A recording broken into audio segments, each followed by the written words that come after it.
ಸ್ವಾಭಿಮಾನಿ ನ್ಯೂಸ್ಗೆ ಸ್ವಾಗತ. ಇಂದಿನ ಪ್ರಮುಖ ಸುದ್ದಿಗಳು. ಮನೆ ಮನೆಗೆ ಪೊಲೀಸ್, ರಾಜ್ಯ ಪೊಲೀಸ್ ಇಲಾಖೆಯಿಂದ ವಿನೂತನ ಕಾರ್ಯಕ್ರಮ.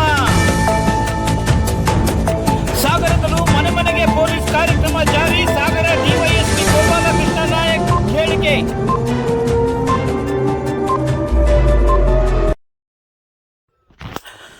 ಮನೆ ಮನೆಗೆ ಪೊಲೀಸ್, ಸಕ್ರಿಯ ಪೊಲೀಸ್ ಸೇವೆ.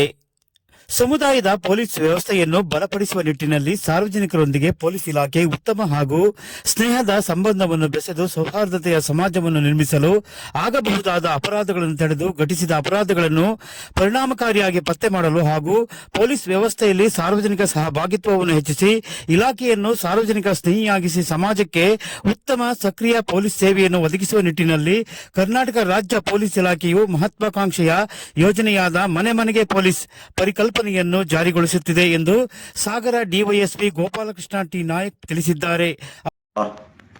ಈಗ ನಮ್ಮ ಕರ್ನಾಟಕ ರಾಜ್ಯ ಪೊಲೀಸ್ನಿಂದ ಸಾರ್ವಜನಿಕರಿಗೆ ಇನ್ನೂ ಹೆಚ್ಚು ಸಹಾಯ ಆಗಬೇಕನ್ನುವ ಕಾರಣದಿಂದ ಮನೆ ಮನೆಗೆ ಪೊಲೀಸ್ ಅನ್ನುವಂಥ ಒಂದು ವ್ಯವಸ್ಥೆಯನ್ನು ಈಗ ಹೊಸದಾಗಿ ನಾವು ಮಾಡಿದ್ದಾರೆ. ಮಾನ್ಯ DG and IG ಸರ್ ಮತ್ತು ನಮ್ಮ ಎಲ್ಲ ಮೇಲಾಧಿಕಾರಿಗಳ ಮಾರ್ಗದರ್ಶನದಲ್ಲಿ ಇದು ನಡೀತಾ ಇದೆ.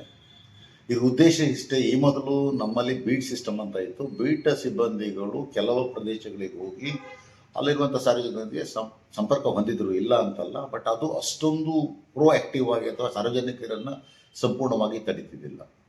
ಎಲ್ಲಕ್ಕಿಂತ ಹೆಚ್ಚಾಗಿ ಕೇವಲ ನಾವು ಕಂಪ್ಲೇಂಟ್ ಕೊಟ್ಟದ್ದಕ್ಕೆ ಪ್ರತಿಸ್ಪಂದಿಸುವಂಥ ಒಂದು ಕಾರ್ಯ ಮಾತ್ರ ನಡೀತಾ ಇತ್ತು. ಯಾರಾದರೂ ಕಂಪ್ಲೇಂಟ್ ಕೊಟ್ಟರೆ ಅದಕ್ಕೆ ಮಾತ್ರ ನಾವು ರಿಯಾಕ್ಟ್ ಮಾಡ್ತಾ ಇದ್ವಿ.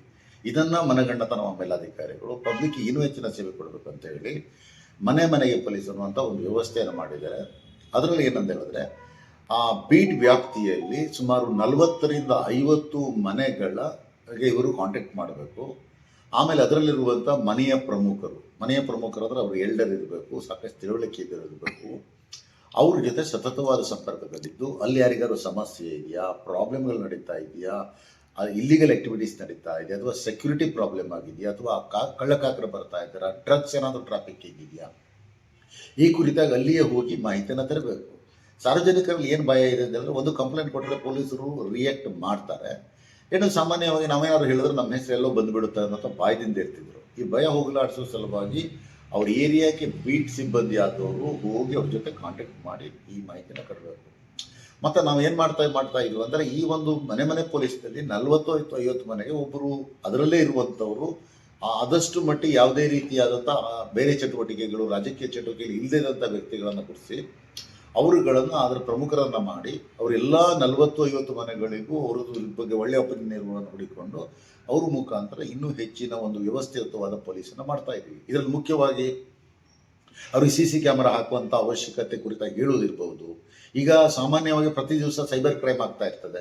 ಸೈಬರ್ ಕ್ರೈಮ್ದಲ್ಲಿ ಮನಿ ಡಬ್ಲಿಂಗ್ ಕ್ವಶನ್ಗಳು ಅಥವಾ ಫೇಕ್ APKಗಳು ಬರ್ತಾ ಇರ್ತದೆ. ಜನರಿಗೆ ಗೊತ್ತೇ ಆಗೋದಿಲ್ಲ. ನಿನ್ನೇನು ಮೊನ್ನೆ ಯಾರೋ ನನ್ನ ಹತ್ರ ಬಂದಿದ್ರು, ಸರ್ ನನಗೆ ಬ್ಯಾಂಕ್ನಿಂದ ಒಂದು ಬ್ಯಾಂಕ್ ಇದರಲ್ಲಿ ಫ್ರಾಡ್ ಆಗಿದೆ ಅಂತೇಳಿ ಬಂದವರು. ನಾನು ಅವರು ಆಯಿತು ಏನಾಯ್ತು ಅಂತ ಕೇಳಿದಾಗ ಅವ್ರ ಮೊಬೈಲ್ನಲ್ಲಿ ಆಲ್ಮೋಸ್ಟ್ 2 ಬ್ಯಾಂಕಿಗೆ ಸಂಬಂಧಪಟ್ಟ ಫೇಕ್ APKಗಳು ಬಂದುಬಿಟ್ಟಿದೆ. ಪಾಪ ಅವ್ರಿಗೆ ಗೊತ್ತೇ ಇಲ್ಲ, ಅದು ಹೇಗೆ ಡೌನ್ಲೋಡ್ ಆಗ್ತದೋ ಗೊತ್ತಿಲ್ಲ. ಅದಕ್ಕೆ ಅವರಿಗೆ ನಾವು ಅದನ್ನು ಇಂಚಿಂಚು ತಿಳುವಳಿಕೆ ಕೊಡಲಿಕ್ಕೆ ಅವ್ರು ಯಾವ ರೀತಿ ಮೊಬೈಲನ್ನು ನೋಡಬೇಕು, ಮೊಬೈಲಲ್ಲಿ ಎಲ್ಲಿ APKಗಳು ಡೌನ್ಲೋಡ್ ಆಗಿರ್ತದೆ, ಇದನ್ನು ಸಾರ್ವಜನಿಕ ತಿಳುವಳಿಕೆ ಕೊಡೋ ಸಲುವಾಗಿ ನಾವು ಇದನ್ನು ಮಾಹಿತಿ ಕೊಡ್ತಾ ಇದ್ದೀವಿ.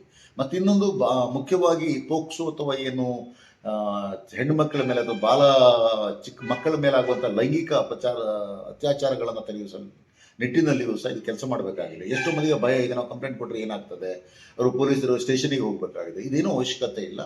ನಮ್ಮವರೇ ಅಲ್ಲಿಗೆ ಹೋಗುವ ಸಲುವಾಗಿ ಈ ಒಂದು ವ್ಯವಸ್ಥೆಯನ್ನು ಮಾಡಲಾಗಿದೆ.